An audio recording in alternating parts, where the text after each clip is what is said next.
Ju e përmendet edhe në fillim të kësaj interviste, por nëse nga ana e qeverisë do të kishte një mekanizëm taksimi për banesat e dyta dhe të treta ashtu, sikurse parashikohet që të ndodhë, që nuk dihet për 2029-ën, do të sillte rritje të çmimeve të qerave edhe për... Jo, nuk do rriste qerat. Njerëzit mendojnë që do rriten kostot e përjetëve qerat, do nxirrte më shumë prona në treg. Pra një pronar, unë jo plot pronar tillë, që thonë, unë këtë apartamentin e jap kaq se kaq dua unë. Nuk po më habuk, po deshet. Sepse s'ka kosto.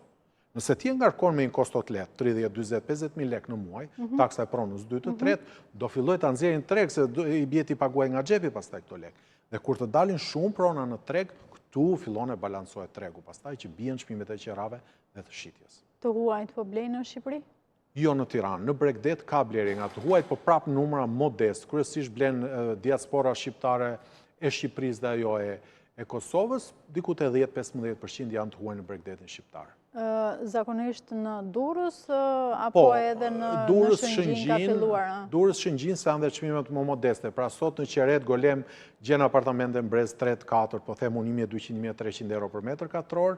Bregdeti i Jugut është shumë i shtrenjtë. Ka të huaj tek këtu, po është shumë i shtrenjtë, nuk para investojnë ai shumë. Ata janë sërish shqiptarët e emigrantë që investojnë në Bregdet. Pra këtë kisha pyetje, pra janë shqiptar apo janë të huaj Shqiptar Shqipëri dhe shqiptar Kosove. Dhe shqiptar diaspore ata që blejnë në shumicën më të madhe në Bregdetin shqiptar. Dhe rreth 15% janë të huaj,